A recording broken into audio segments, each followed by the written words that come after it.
안녕하세요. 오늘은 제가 쓴 초보자를 위한 지혜 명상법이라는 전자책에 나오는 고통과 번뇌를 없애려고 하지 마세요 라는 주제의 글을 들려드리겠습니다.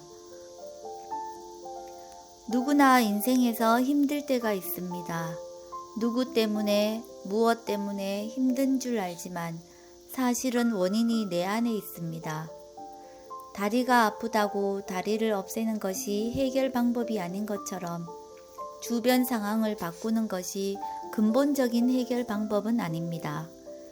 상황을 바라보는 나의 관점에 따라서 문제로 여겨서 고통을 받거나 자연스러운 현상으로 이해해서 넘어갈 수도 있습니다. 바라보는 관점이 나의 고정관념이냐 바른 견해냐에 따라서 고통이 되느냐 자연의 이치가 되느냐가 갈립니다.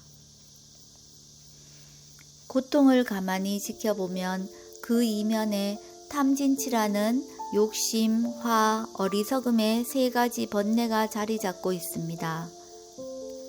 욕심이 있으면 있는 대로, 화가 있으면 있는 대로, 어리석어서 무엇을 어찌해야 할지 모르겠으면 모르겠다고 가만히 있는 그대로의 마음을 알아차리고 지켜봅니다.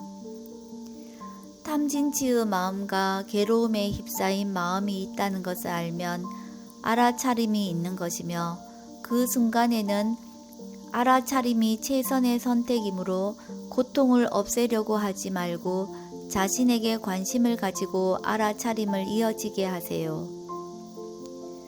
마음이 번뇌와 고통으로 힘이 들 때는 말과 행동으로 뭔가를 하려고 하기보다는 일단은 아무것도 하지 말고 단지 알아차림만 하세요. 알아차림은 관념이 아니라 진짜 자신에게 있는 실제를 아는 것이므로 선한 결과의 원인이 되는 행위입니다. 그 다음은 지혜의 마음이 알아서 할 것입니다. 이어서 2019년 4월 둘째 주 과거 일기를 들려드리겠습니다. 제목은 번뇌를 연구 대상으로 삼자입니다. 점점 번뇌에 휘둘리는 자신의 모습을 보면서 이 고통에서 벗어나고 싶은 간절한 마음으로 밀양 단마수 법회에 참석하게 되었습니다.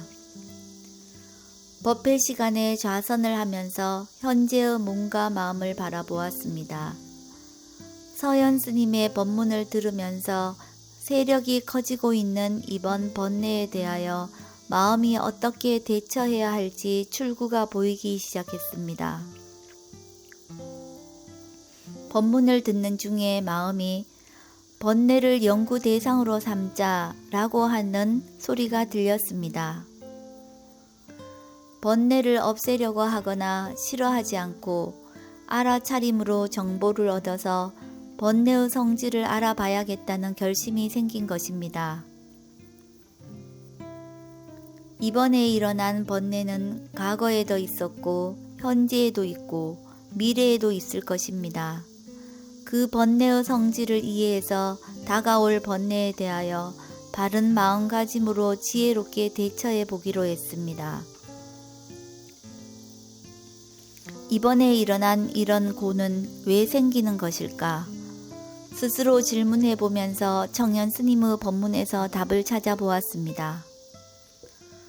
접촉에 의해서 느낌이 생기고 느낌에 의하여 가래가 생기고 가래에 의하여 집착이 생기고 집착에 의해서 업이 생성된다는 말씀이 크게 와닿았습니다.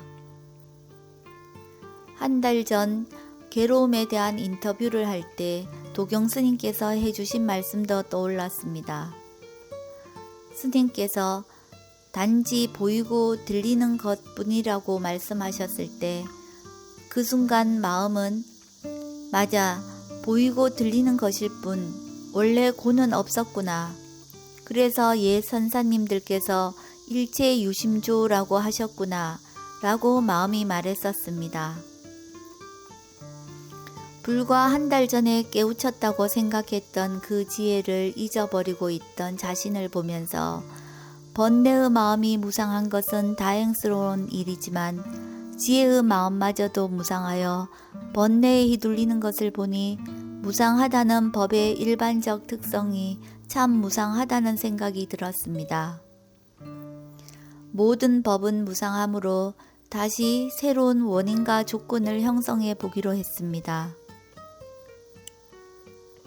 눈, 귀, 코, 입, 몸, 마음이라는 육문에서 접촉이 일어날 때 보이는 줄 알고, 들리는 줄 알고, 냄새 나는 줄 알고, 맛보는 줄 알고, 감각이 일어난 줄 알고, 생각이 일어나는 줄 알 때 두려움이나 걱정으로 연상작용을 일으키지 않고 있는 그대로 보기로 결심했습니다.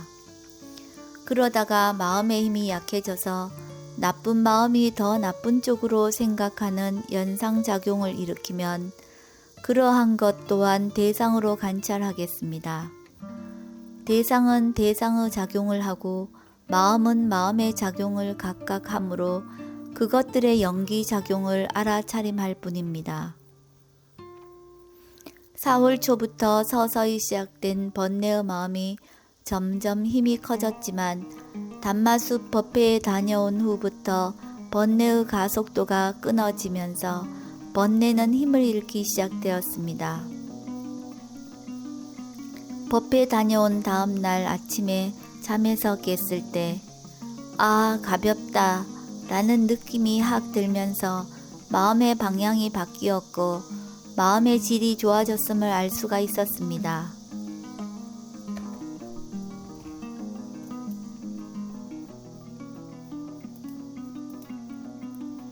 법회를 다녀온 후에 번뇌를 연구하기에 필요한 법문을 듣게 된 것은 행운이며 인연이었습니다.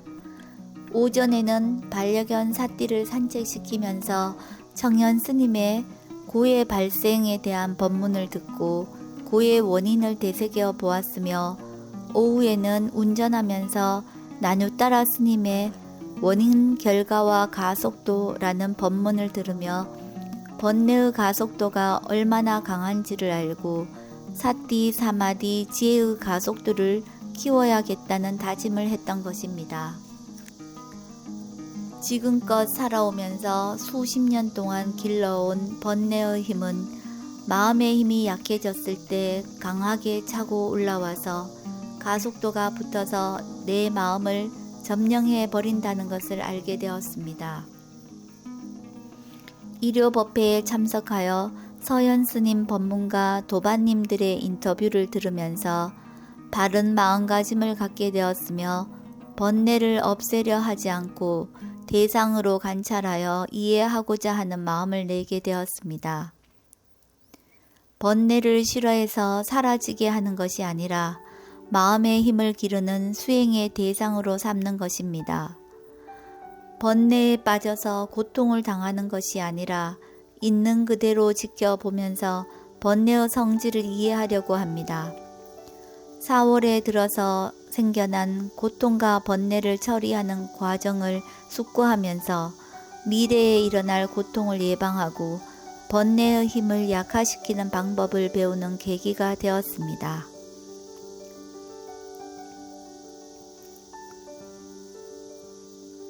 다음은 현재의 마음이 과거의 나에게 쓰는 편지입니다.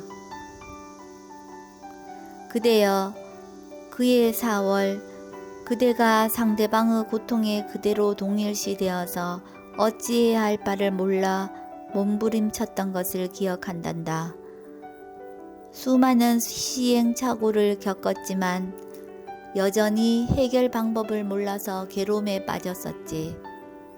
괴로워서 찾아갔던 단마숲에 머물던 시간 동안 너는 상대가 아닌 온전히 자신에게 마음의 방향을 돌려서 자신의 몸과 마음에 관심을 갖고 법문을 들으면서 현재에 머물며 평온함을 되찾았지. 고통이라는 번뇌를 없애버리려고 하지 않고 수행의 대상으로 보게 되었으며 내가 체험하는 세속의 상황에는 단지 들리는 것, 보이는 것이 있을 뿐이라는 것을 깨닫게 되면서 관념적인 내용이 아니라 실제하는 것을 보게 되었지.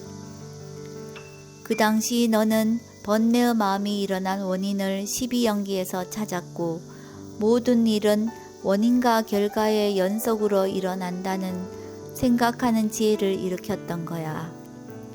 사회로서 이치를 이해하는 것이 가능했던 이유는 수행처에서 오로지 자신에게 일어나는 실제하는 법을 바른 견해, 바른 마음가짐으로 지켜볼 수 있었기 때문이야. 어느새 몇 년이 흐른 지금의 너의 모습을 보렴. 수행의 끈을 놓지 않아서 결국 수행의 이익과 가치를 체험하고 있지 않니? 고통의 몸부림으로 마음은 쓰러지고 넘어져도 또다시 일어나서 수행을 하면서 마음의 힘은 점점 커져 갔던 거야. 잘했고 잘하고 있단다.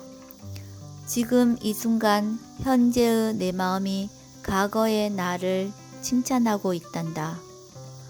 미래에도 또 넘어지고 쓰러지더라도 또 일어나서 수행해 나가자.